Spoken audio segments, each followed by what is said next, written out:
tout le monde, bonjour à tous et à toutes. Donc, je suis ravie de vous avoir aujourd'hui avec nous dans ce webinaire expert de Mixity et Deloitte sur la thématique de la CSRD et la diversité et l'inclusion. Donc, c'est comment réussir son reporting CSRD. Donc, bienvenue à tous. Merci d'être là aujourd'hui. Donc, je suis Alma et je suis la community manager de ce webinaire. Donc, je suis chargée de communication et marketing. Et aujourd'hui, je suis ravie d'être accompagnée de Nicolas Sonnette et Margot Pticola de chez Deloitte, que je laisse la parole pour se présenter. Merci beaucoup, Alma.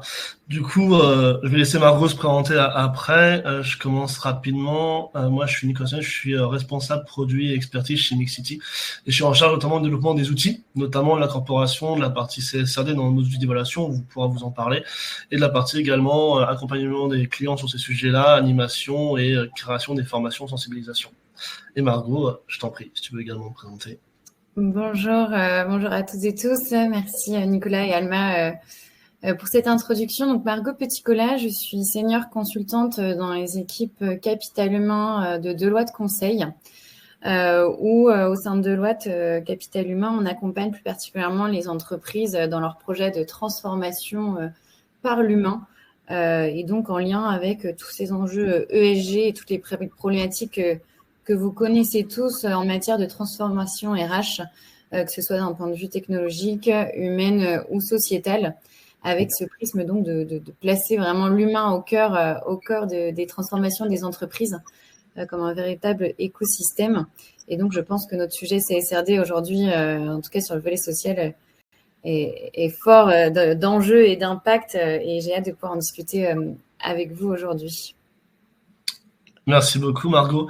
Je vais également présenter rapidement Mixity, puisqu'on est assez complémentaires par rapport à Deloitte. D'ailleurs, on a un partenariat par rapport à un outil de certification dont on vous parlera à la fin. Donc, on a des enjeux très proches. C'est aussi pour ça qu'on anime le webinaire collectivement aujourd'hui.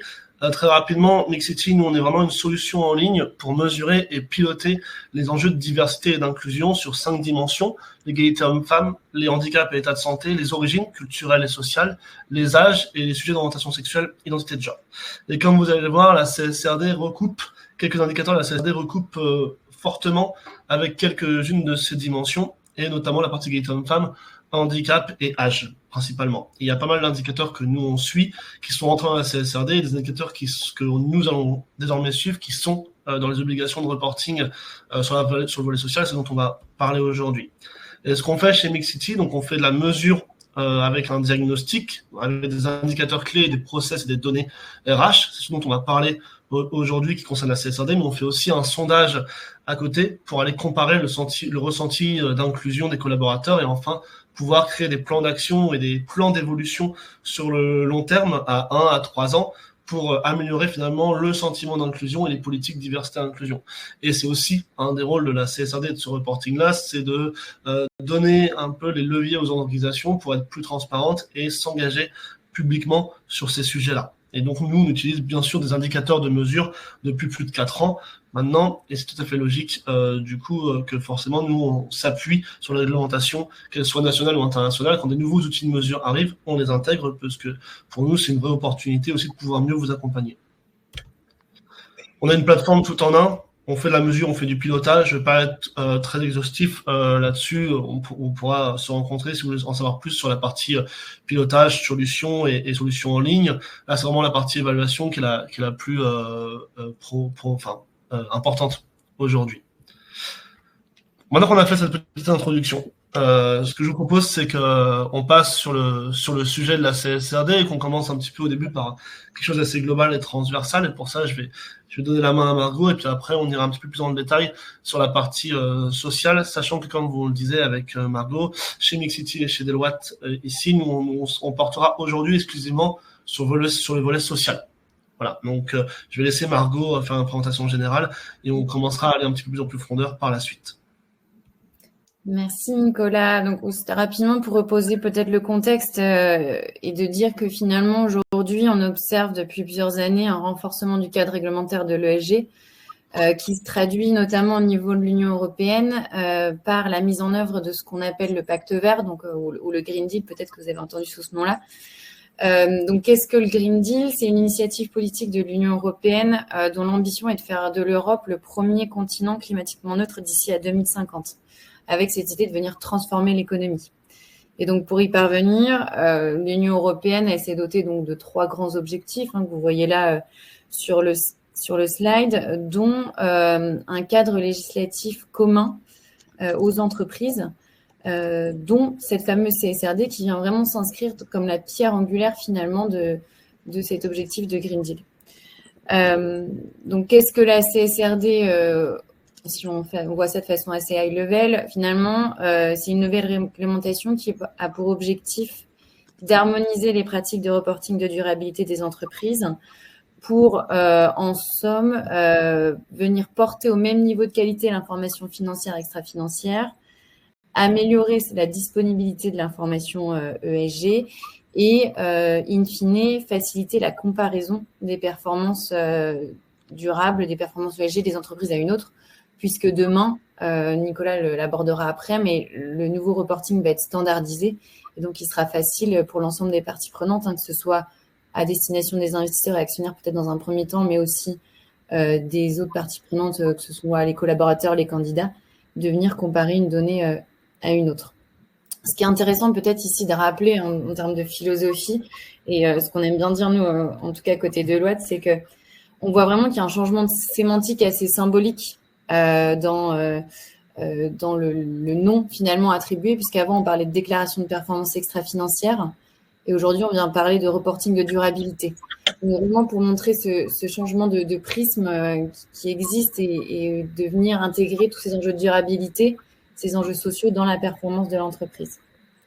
Un point important aussi peut-être et qui prouve l'importance de ces sujets et pourquoi il faut s'en intéresser et s'en emparer, c'est le périmètre d'application de cette nouvelle directive qui élargit finalement progressivement le nombre d'entreprises concernées, puisqu'avant, donc avec sa prédécesseuse qui est la déclaration de performance extra-financière, c'était environ 11 000 entreprises concernées en Europe, là où demain, ça sera 50 000 entreprises avec la CSRD, dont 6 000 en France.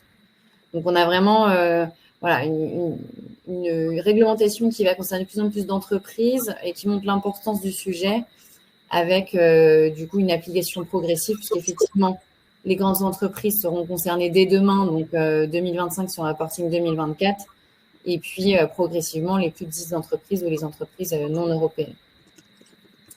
Et si je peux rebondir sur ce que tu as dit, Margot, ce qui est intéressant, c'est que le reporting extra-financier tel qu'il était fait jusqu'à maintenant, et notamment sur la partie sociale, c'est très peu standardisé, ce qui fait que chaque organisation pouvait ou non publier un peu ce qu'elle souhaitait comme indicateur et un peu avec la méthodologie souhaitée. Je sais qu'on a des organisations clientes qui publiaient l'empreinte comme déclaration sur la partie sociale, mais finalement c'était pas standardisé et nous on a essayé de créer un standard, un cadre sur la partie diversité et inclusion, et là finalement l'Europe avec des indicateurs très précis qui sont sur la partie, donc on va explorer un peu plus d'une 50aine sur la partie norme sociale, la première norme sociale sur les employés, qui est celle qui va nous concerner la plus proche, vient mettre des indicateurs qui sont avec une méthodologie, qui sont chiffrés, qui vont être les mêmes pour tout le monde.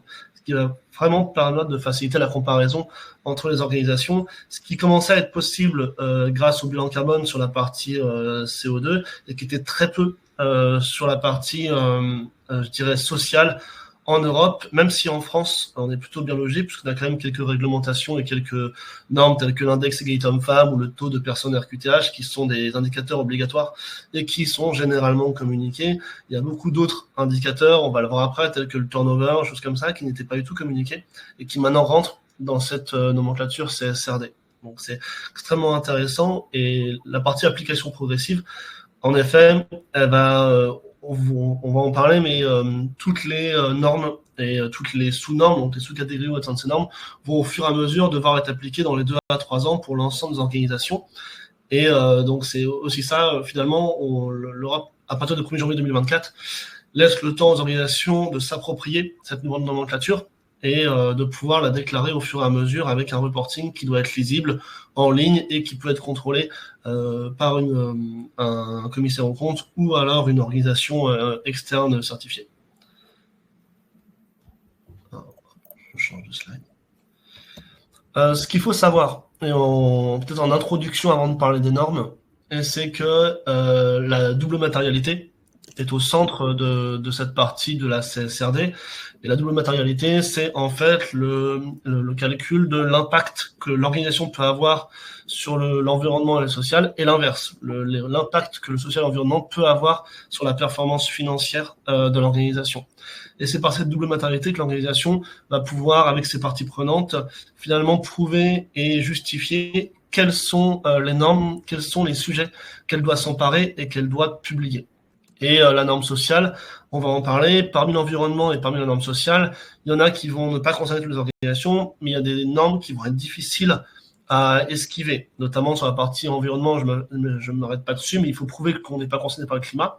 Pour la partie sociale, la première norme qui est la principale, la ESR S1, qui est celle de la main-d'œuvre propre à l'organisation, ça va également être très difficile de pouvoir justifier que cette partie n'est pas matérielle et qu'on n'a pas en tant qu'organisation des conséquences sur les employés, ou que les employés n'ont pas des conséquences sur l'impact, sur la performance financière de l'organisation.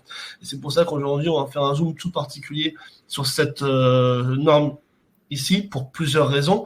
Déjà parce que c'est dans celle-ci que se trouve l'ensemble des indicateurs chiffrés que vous allez devoir déclarer, alors que dans les trois autres, qui sont celles de la chaîne de valeur, de la communauté affectée et du utilisateur et consommateurs finaux, il va falloir plutôt déclarer de manière qualitative ce que vous mettez en place finalement pour garantir des process équitables, du respect, de l'engagement envers ces publics. Donc voilà, c'est aussi pour ça qu'on va faire un zoom dessus, c'est que la norme S1 va concerner toutes les organisations au minimum sur certains de ces critères. Et les autres vont s'ouvrir au fur et à mesure.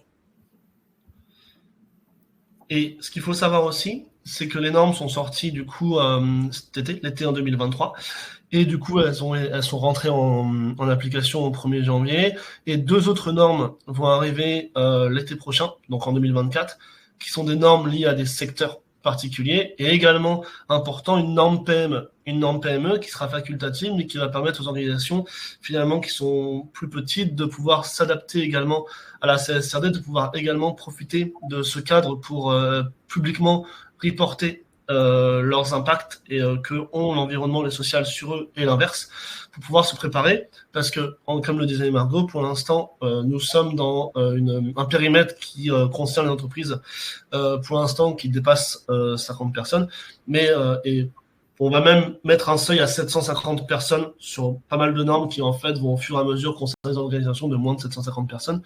Mais les PME vont aussi pouvoir se mettre aux normes pour, si la réglementation évolue d'ici quelques années, pouvoir prendre de l'avance et également aussi profiter de ce levier-là pour être plus transparente. Attendez, faut que je change de slide.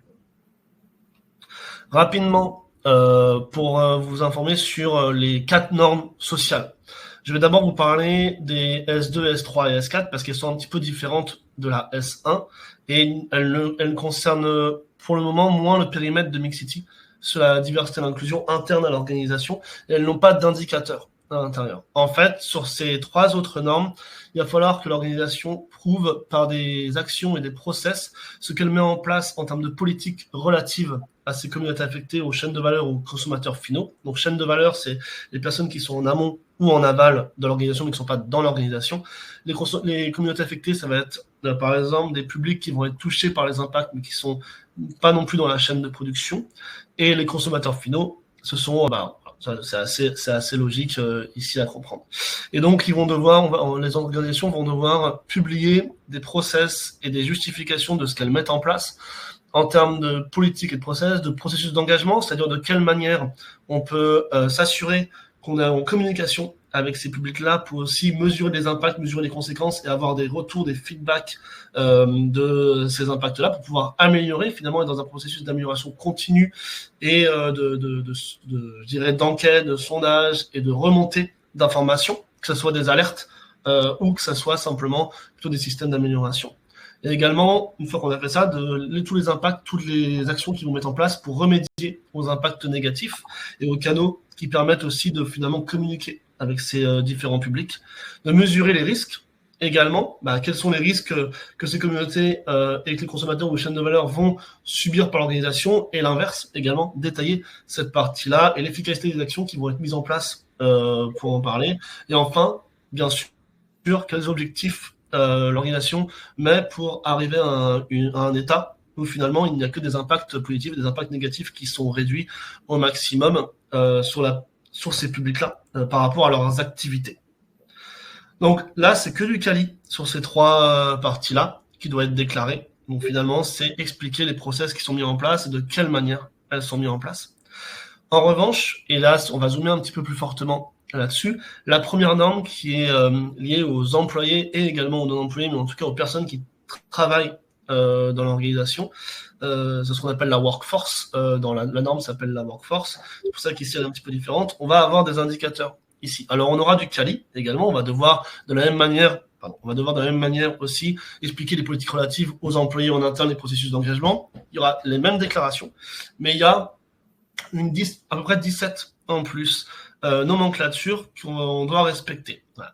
Et ici, on vous a mis un résumé de ces 11 nomenclatures supplémentaires qui n'existent pas dans les trois autres normes sociales et qui ici, en fait, vont détailler beaucoup plus avec parfois des indicateurs chiffrés qui peuvent être légaux ou non et qui doivent être déclarés avec une méthodologie qui doit également, elle, être déclarée. Alors, le premier point, c'est une partie assez classique, c'est ce qu'on appelle les caractéristiques des salariés, mais ici qui est cadré. C'est-à-dire que l'organisation va devoir déclarer pour les salariés les temps partiels, les temps complets, par région et par genre également. Et c'est également avec ce qu'ils appellent les zero hour employees. Alors tous les concepts sont européens. Vous allez voir certains concepts d'ailleurs en France ont assez peu d'intérêt puisque la réglementation française va plus loin que ça. C'est notamment le cas pour la négociation collective et le dialogue social, les salaires adéquats et la protection sociale. En France, par la législation, grâce au salaire minimum, grâce à la sécurité sociale, grâce aussi aux accords collectifs, en général, l'ensemble des employés sont concernés. Donc, en France, ça va être assez facile de dire que ces trois normes ne sont pas matérielles, puisqu'elles sont déjà couvertes. En revanche, pour les autres, il va falloir finalement, ça concerne l'ensemble des entreprises. Et notamment, une partie qui est importante, c'est ce qu'ils appellent la mesure de la diversité. Et en fait, ici, ça va être les breakdowns par âge et genre dans les différents niveaux de hiérarchie de la gouvernance, et notamment ce qu'ils appellent les hauts niveaux de gouvernance, c'est-à-dire jusqu'à N-2 par rapport à la plus haute instance de décision. Et là, il va falloir déterminer le pourcentage, notamment de femmes dans ces organisations-là, dans cette strate-là. Et donc ça commence à rejoindre en France ce qu'on a avec la loi Rixin, notamment, qui a été mis en place l'année dernière. Donc l'avantage de la France, c'est qu'il y a pas mal de points où c'est déjà obligatoire. Et ça m'amène au point à droite, qui est le pourcentage et le nombre de personnes handicapées. En France, c'est déjà un taux qui est suivi avec le taux de 6% de personnes qui ont un statut RQTH.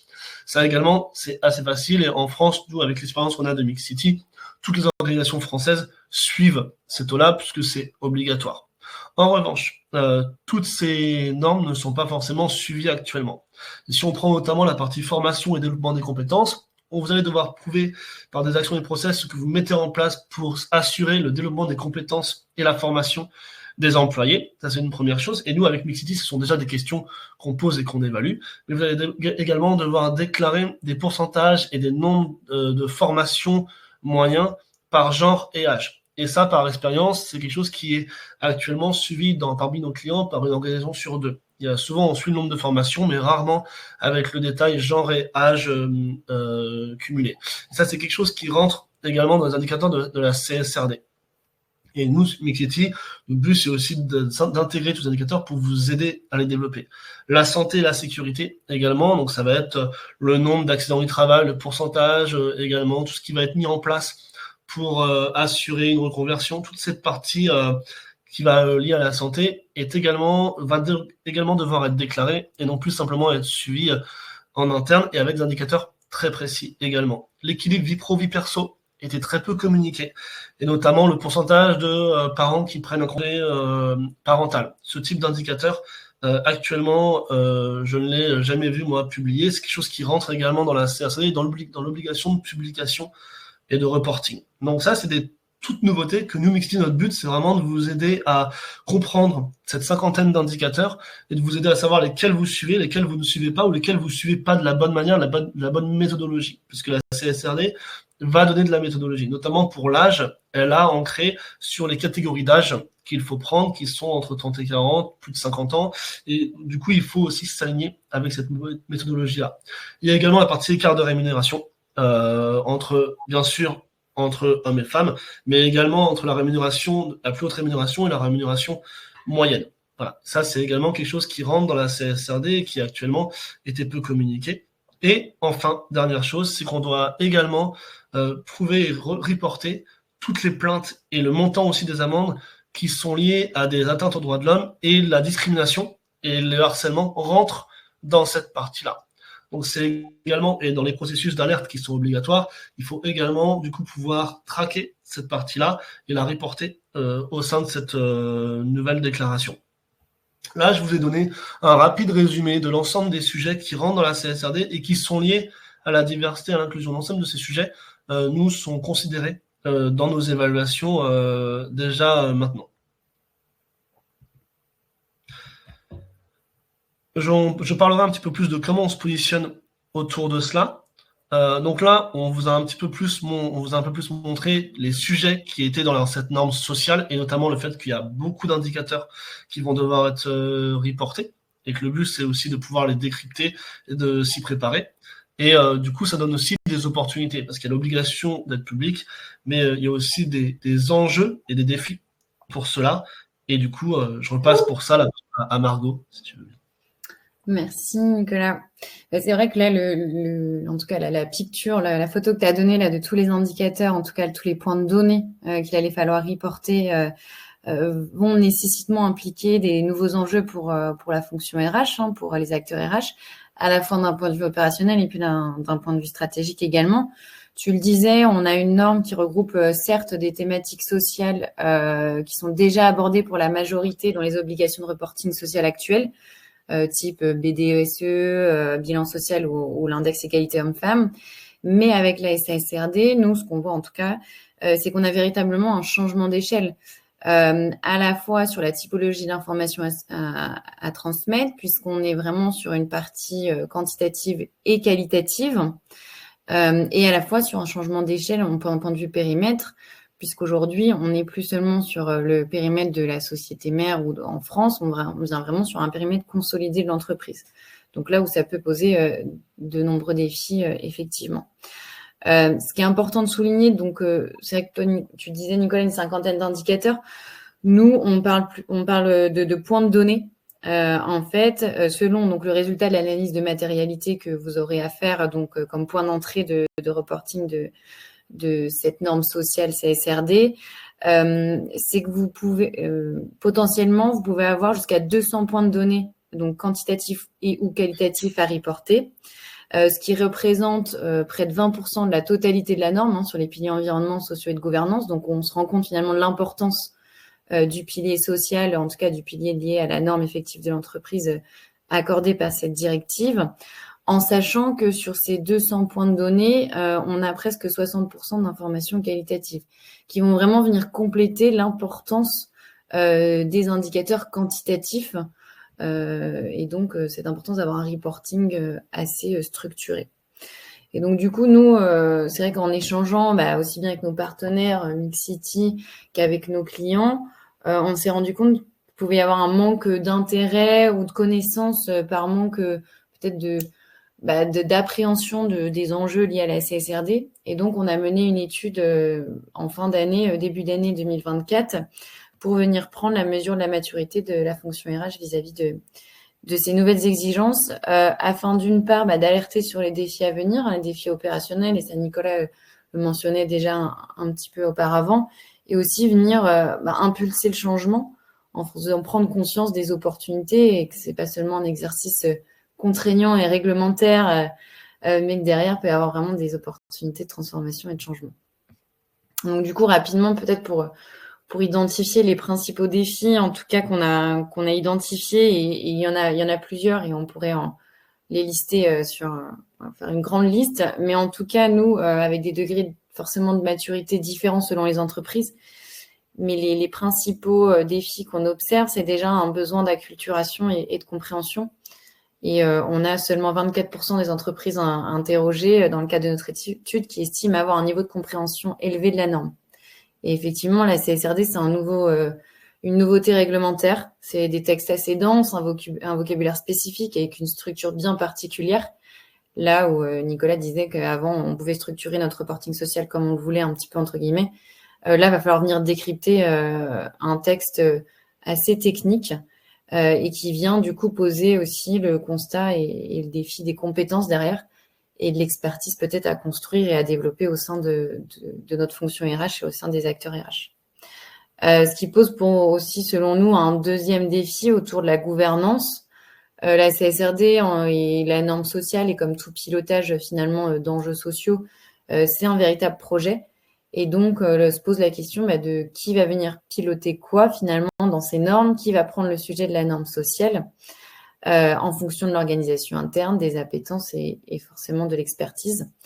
Et donc, dans notre étude, on s'est posé la question de savoir qui allait être à la manœuvre de ces enjeux de reporting social et de la norme sur les effectifs de l'entreprise. Et on constate que seulement 51% des entreprises vont attribuer le pilotage de la norme sociale au DRH. Et donc, de se dire finalement que le sujet, il n'est pas forcément pris ou identifié par l'ensemble des DRH, alors même que c'est le cœur de leur sujet et que ça peut être une opportunité pour eux. On a aussi un enjeu lié aux ressources, et là, ça fait bien le lien aussi avec nos expertises de Mixity Deloitte, de se dire qu'on a à la fois le problème des ressources humaines, mais aussi le problème des ressources en termes d'outils, et de pouvoir avoir les bonnes ressources internes pour piloter ce projet CSRD. Et donc là, on a 51% des entreprises qui estiment ne pas avoir les ressources internes nécessaires, toute taille d'entreprise confondue. Et donc, on se rend compte que peu importe si on est une petite ou une grande entreprise, cette CSRD, elle peut poser aussi le défi de savoir, d'arriver à quantifier finalement et de planifier la charge de travail et les ressources que cela va nécessiter.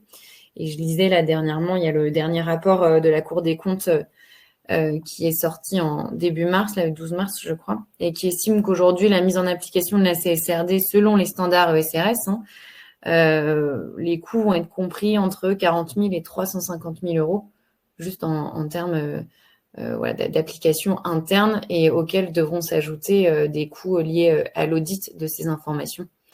Donc, on voit bien que c'est un sujet. On a aussi un gros enjeu méthodologie, puisque ici, ce qu'il faut retenir, c'est qu'on a donc de nouvelles exigences de reporting en termes d'indicateurs sociaux. On va dans une granularité plus fine, comme le mentionne Nicolas, avec des ventilations par sexe, par région, par pays, sur des indicateurs divers et variés, avec des points de données quantitatifs et qualitatifs. Et donc derrière, ça sera des informations qu'il faudra soit construire, soit compléter parce qu'elles seront partiellement existantes ou incomplètes en fonction des attendus. Et donc, il y a un gros enjeu de venir définir des langages communs autour de toutes ces informations. Des langages communs aussi, peut-être en termes de positionnement marché. Aujourd'hui, comment je vais définir ce que c'est un seuil acceptable pour mon entreprise vis-à-vis de mes pairs. Il s'agit effectivement en premier de répondre à l'attendu de la norme, mais peut-être de commencer à se projeter et de se dire finalement quelle va être la logique derrière vis-à-vis de mes pairs sur le marché et pour que je reste compétitif.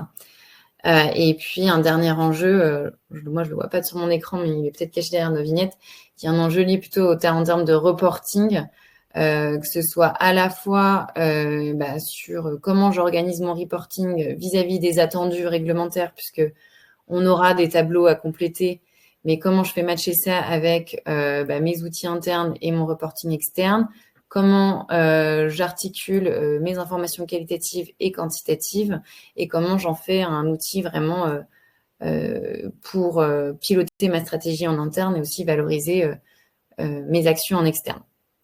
Donc, c'est un peu les 6 grands défis opérationnels qu'on voit en tout cas émerger de la prise en main du sujet de CSRD et qui nécessite forcément derrière de mettre des actions en place.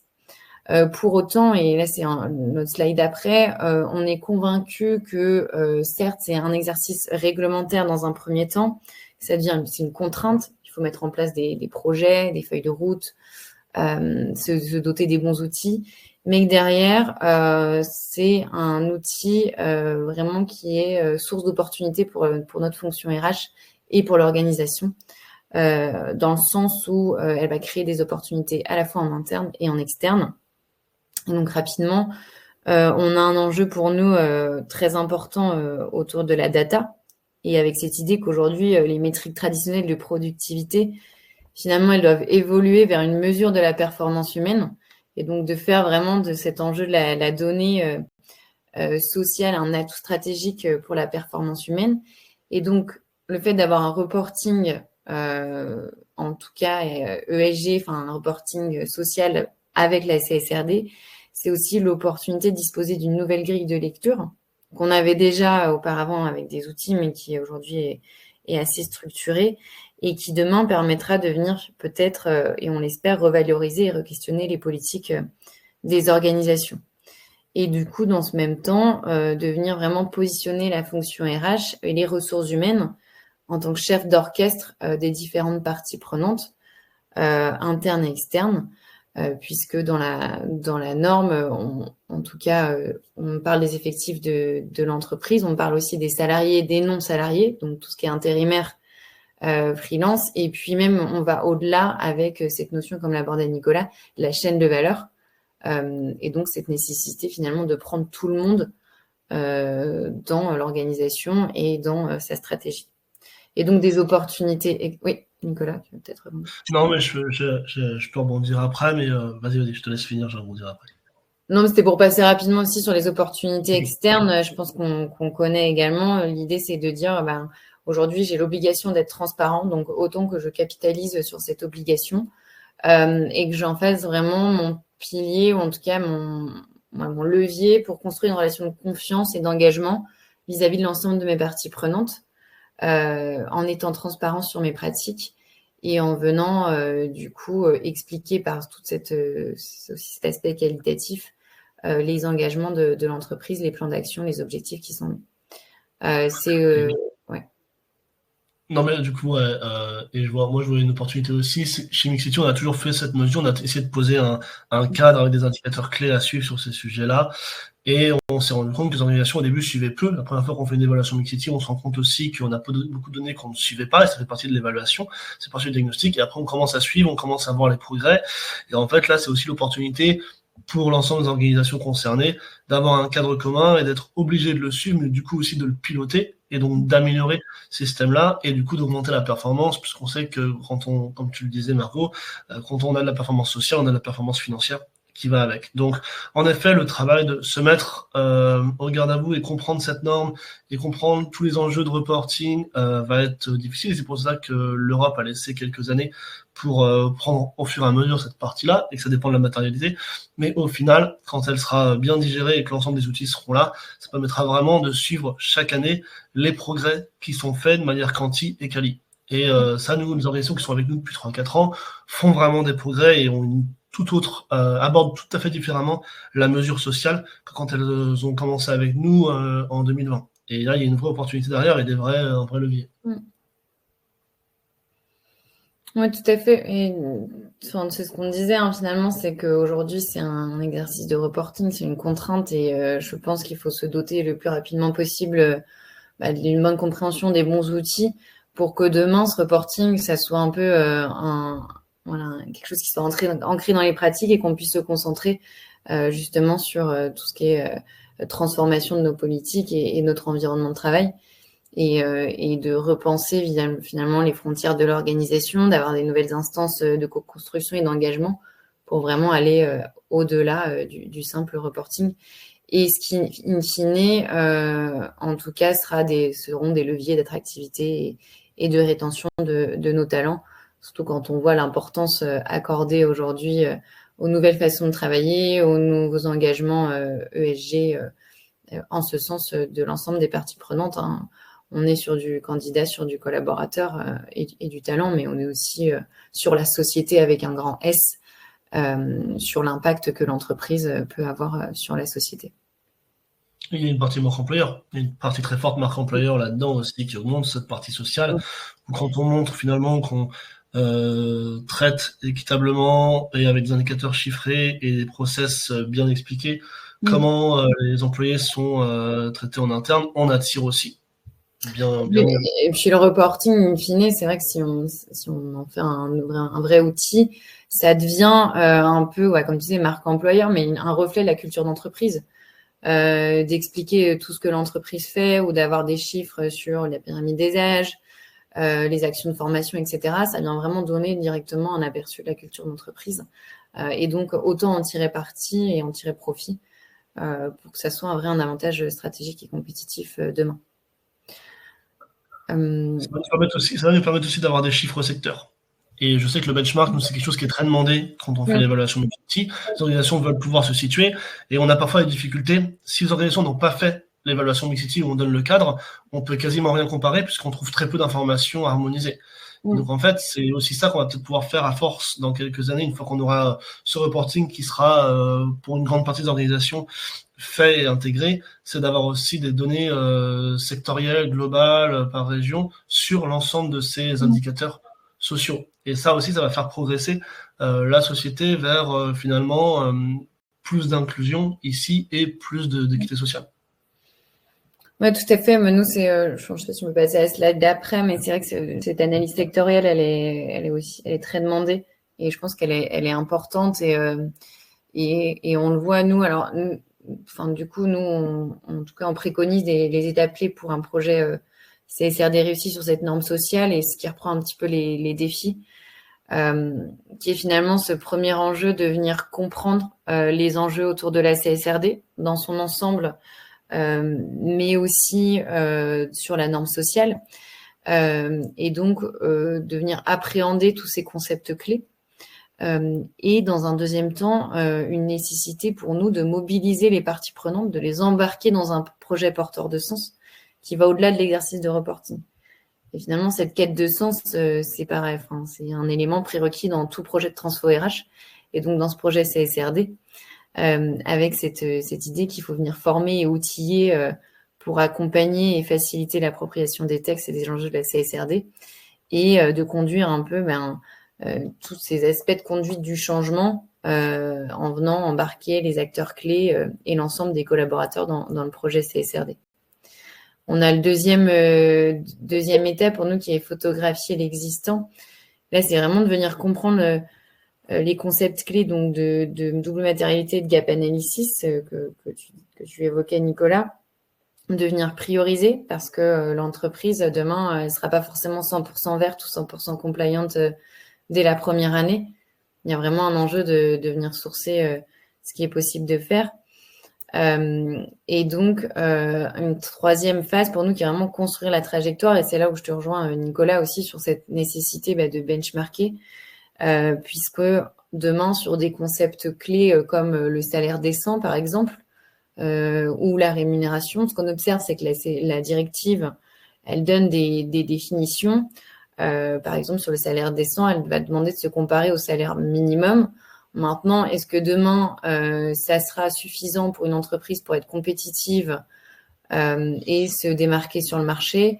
C'est pas évident et c'est même pas sûr. On a déjà des entreprises qui cherchent à être best in class sur ce sujet et qui se posent la question du coup de savoir ce que leurs pairs finalement mettent derrière cette notion de salaire décent. On parle aussi d'écart de rémunération homme-femme. Aujourd'hui, on demande le gender pay gap. Demain, est-ce qu'il ne faudra pas aller plus loin et venir comparer les écarts de salaire sur des notions de travail équivalent et donc du coup d'avoir des méthodologies de calcul et de collecte de données beaucoup plus granulaires? C'est vraiment des enjeux qu'il faut se poser dès le début pour inscrire ça dans une feuille de route qui identifie à la fois les pratiques marché et sectorielles, qui identifie aussi les obligations légales, si vous êtes présent dans plusieurs pays. Ça, c'est un enjeu, et tu le rappelais, nous, en France, on a quand même un droit social assez dense et assez précis, c'est pas forcément, on n'a pas forcément d'équivalent dans tous les autres pays.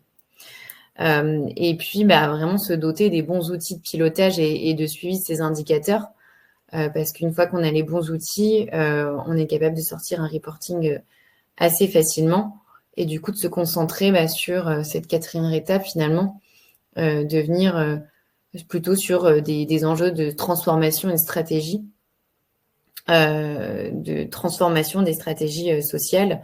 Et donc, cette idée-là d'aller vraiment plus loin en mettant nous, ce qu'on appelle le Human Sustainability au cœur des stratégies, c'est-à-dire vraiment repenser et affirmer qu'aujourd'hui, il est essentiel pour les organisations de capitaliser sur les performances humaines pour avoir une organisation qui est capable de prospérer finalement et dans le temps, que ce soit aujourd'hui ou demain, et donc de venir transformer les mentalités, d'inclure plus de diversité, d'inclusion, des environnements de travail de qualité qui prennent en compte tous ces enjeux d'équilibre des temps de vie, de conditions de travail. Et donc, c'est venir finalement capitaliser sur l'exercice de reporting, sur les données qu'on est capable de suivre et de piloter, pour aller plus loin et réfléchir comment s'engager dans une vraie transformation en intégrant tous les enjeux de green skills, de lier la performance des managers, des comités de direction à des critères ESG, de proposer des initiatives beaucoup plus larges en matière de qualité de vie au travail. Donc vraiment 4 temps, je pense, assez structurants et il faut prendre le sujet à bras-le-corps parce que c'est vraiment une opportunité derrière de suivre votre performance, ce qu'on appelle la performance humaine, mais de piloter tout ça dans un objectif plus large de transformation. Merci Margot. Et c'est vrai que nous, du coup, chez Mixity, on va se positionner de manière un peu complémentaire, parce que nous, on a vraiment un outil de mesure.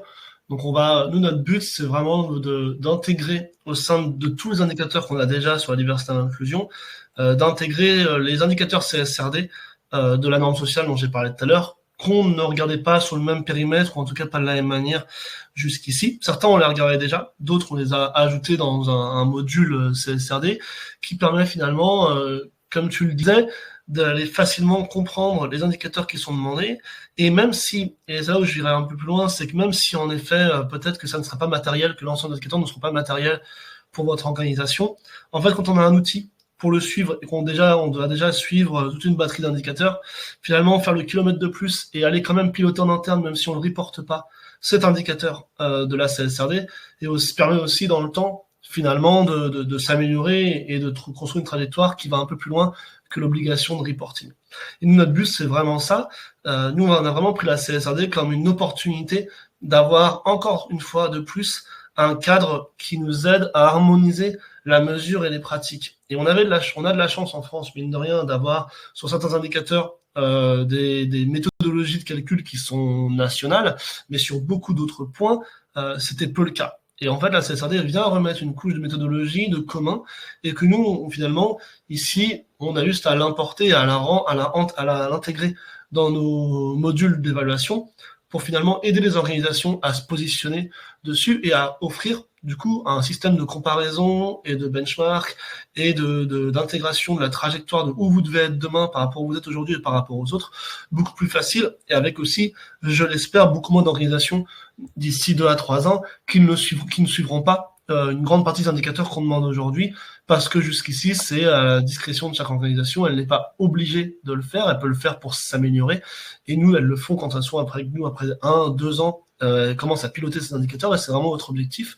Et pour nous, la CSRD vient vraiment, va être contraignante, et on le sait, c'est pour ça qu'il y en a quelques années pour se mettre au pas, mais va vraiment permettre d'améliorer le pilotage. Et c'est la diversité et l'inclusion est pour l'instant trop peu mesuré, et en fait ça reste mesurable sur beaucoup d'indicateurs, et là 200 points de données, comme tu l'as dit, que moi en effet j'ai résumé en quanti en une 50aine d'indicateurs, parce que j'ai mis ensemble des indicateurs qui en fait font plusieurs points de données, c'est des grands sujets.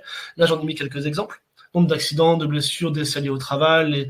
On va avoir également le pourcentage de salariés par âge et par genre, les nombres moyens d'heures de formation, les écarts, et notamment les écarts de rémunération. Ce qui est intéressant, c'est qu'en France, on mesure l'écart de rémunération avec la méthodologie de l'index, qui est critiquable, mais va bien plus loin que toutes les autres méthodes. Là, ici, pour cette méthodologie-là, c'est bien la méthodologie de Gender Pay Gap qui va beaucoup plus ressembler à celle qui est utilisée au UK et qui, en France, actuellement, est très peu utilisée. Et nous, on l'a intégré forcément dans nos évaluations. Et on voit finalement des différences. Et avec ces différentes méthodologies, on va pouvoir aussi capturer où sont vraiment les écarts et s'améliorer là-dessus. Et j'en ai parlé, voilà, là, et finalement, ici, la France a mis un peu d'avance avec le pourcentage de femmes dans les postes de direction. La loi Rixin était passée. La CSRD, l'Europe, ici, le rejoint. Donc, voilà, peut-être le point final sur ce que je voulais dire ici, c'est que les organisations qui faisaient déjà Mixity avec nous vont être peu surprises et peu impactées par la mesure. C'est-à-dire qu'une grande partie des indicateurs, on les suivait déjà. Donc elles vont devoir, par contre, le reporter publiquement, l'expliquer et écrire finalement le quali, une histoire autour de ça. Il y a beaucoup de questions qu'on leur posait déjà pour qu'elles veuillent expliquer déjà à nous-mêmes leur process et leurs actions par rapport à ces indicateurs.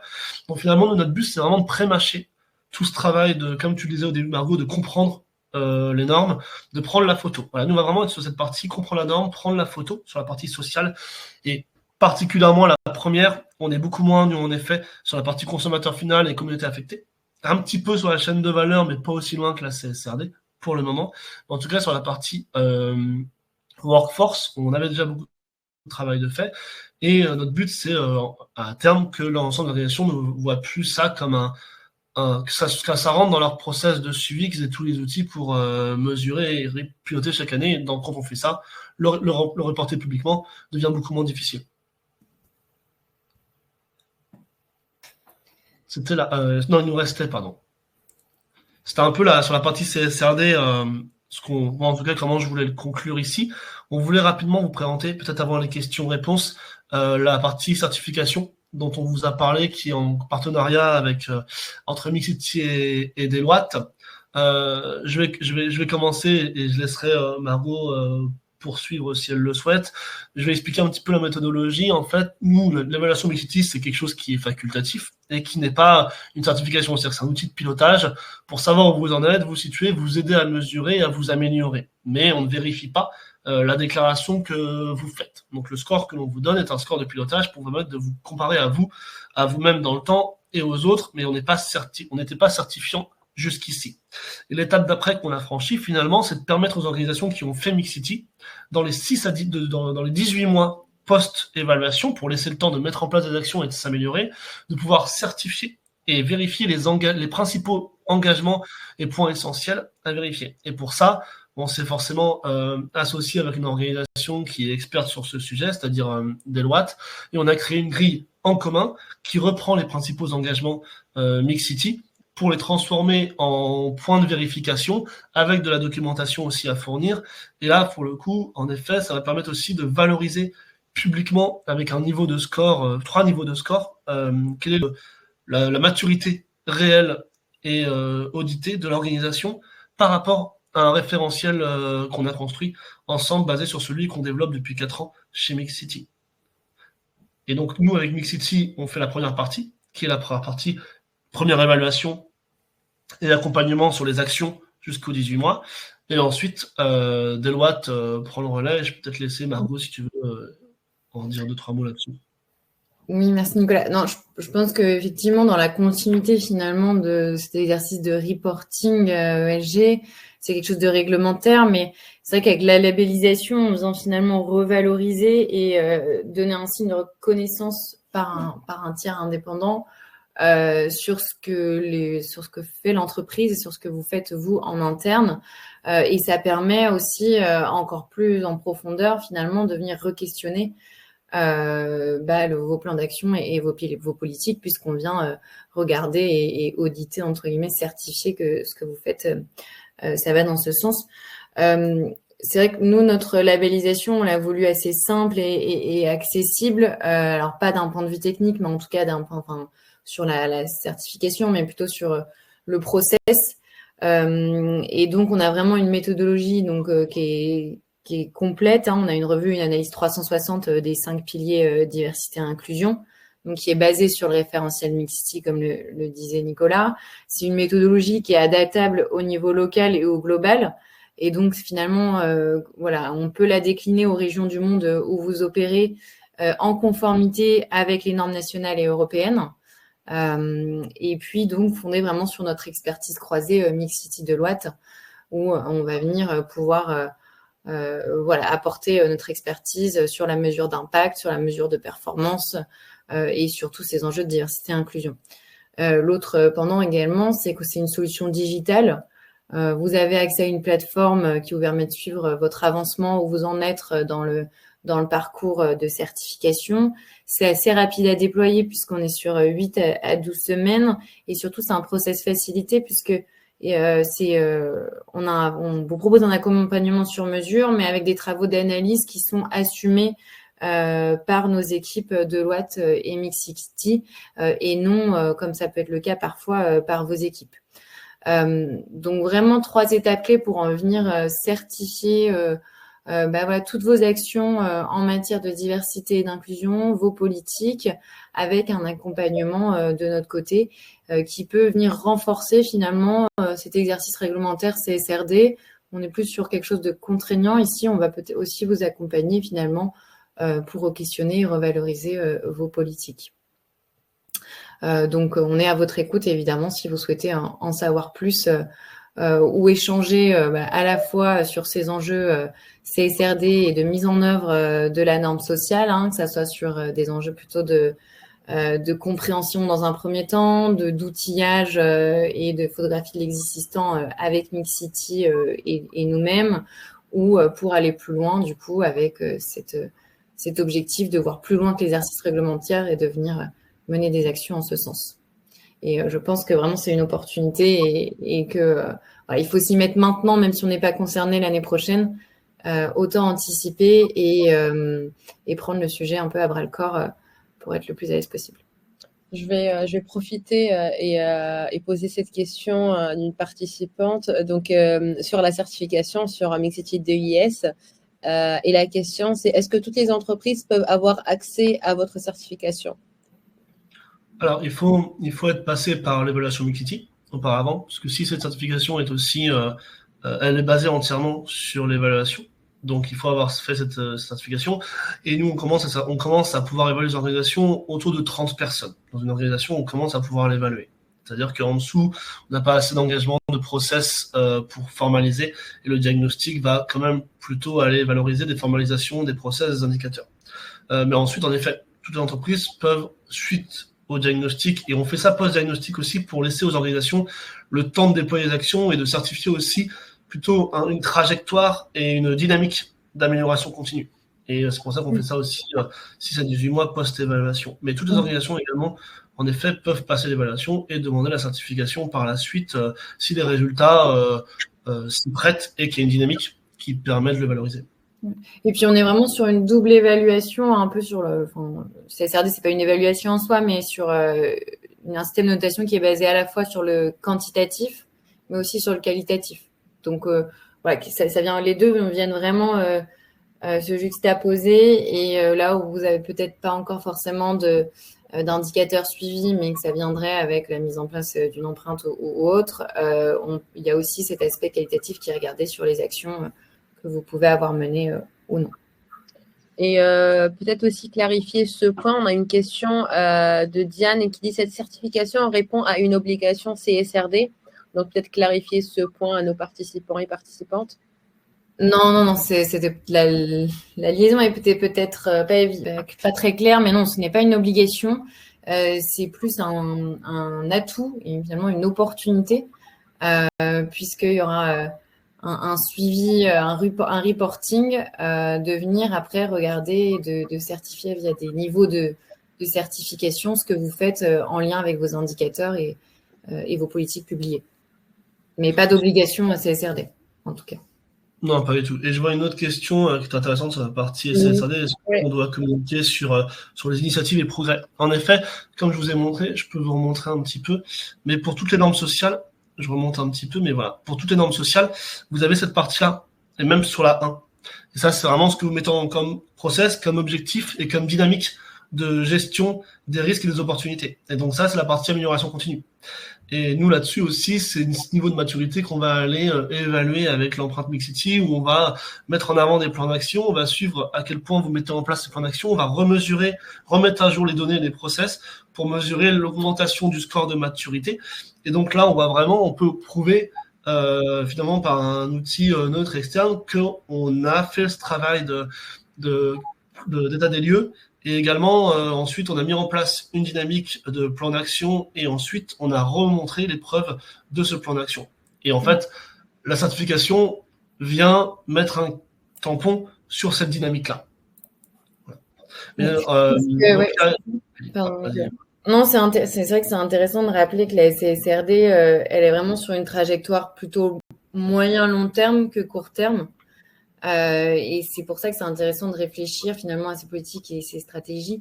C'est qu'on n'est plus à dire un objectif finalement à 2 ans, 3 ans. On est vraiment plutôt sur des objectifs long terme et donc de venir mesurer l'efficacité des process et des actions mises en place. Je pense que c'est vraiment aussi un point important de la CSRD, c'est cette notion de trajectoire que souhaite donner la directive pour les organisations et non plus un reporting à l'instant T. Sans forcément de perspective future sur le sujet. La dynamique est plus importante que l'état des lieux va être important et les premiers indicateurs vont être importants, mais si derrière on prouve et on montre qu'on a des objectifs, des engagements et qu'on met en place des actions, des processus pour atteindre des indicateurs qui vont s'élever ou en tout cas un résultat, c'est également quelque chose qui répond ici à cette exigence. Après, elles ne sont pas publiées pour l'instant. Elles sont prévues pour cet été avec la norme PME. Elles sont prévues pour l'été 2024 sous non-réserve d'être poussées. Elles sont en ce moment en consultation publique. Donc, c'est un draft qui sont à disposition des organisations pour consultation et pour remontée de commentaires et d'informations. Merci Nicolas, merci Margot. On arrive à la fin de ce webinaire. On a une petite question de Bénédicte. Si je vais la reformuler. Est-ce que les normes sectorielles sont-elles publiées dans le reporting CSRD? C'est ce qu'on vient de dire, Alma. C'est moi qui parle. Je t'ai volé ton rôle, j'ai pris la question à la volée. C'est pour ça. Pas de souci. Donc, je pense qu'on a répondu à toutes les questions. On arrive à la fin de ce webinaire. Donc merci Nicolas, merci Margot, merci pour votre participation et nous allons vous adresser le replay de cette session à la fin de la journée et très prochainement peut-être. Et si vous souhaitez davantage informations sur le reporting CSRD ou sur un autre programme de certification, n'hésitez pas à nous contacter sur contact@mixity.co ou directement sur notre site www.mixity.co. Et si vous voulez dire un mot pour clôturer, Nicolas ou Margot. Non, merci Margot, c'était très intéressant et j'espère qu'on a répondu au maximum de questions et que c'est un petit peu plus clair sur la partie sociale que ce que ça a été avant que vous arriviez. Et vous pouvez trouver pas mal d'informations. Là, on a été très résumé, mais il y a pas mal d'informations plus détaillées en ligne. Beaucoup d'organisations commencent aussi à digérer et à mettre des outils en libre accès. Donc, n'hésitez pas aussi à chercher, notamment l'ensemble des indicateurs peuvent être trouvés assez facilement aussi. Donc, ça se construit. Ça se construit et on est aussi là pour ça. Merci Nicolas, merci Alma et merci à tous. Et je te rejoins Nicolas comme mot de la fin, c'est qu'on apprend en marchant et que c'est un sujet vaste et sur le long terme, donc pas d'inquiétude. Merci tout le monde et à très bientôt dans notre prochain webinaire. Au revoir. À bientôt. Au revoir.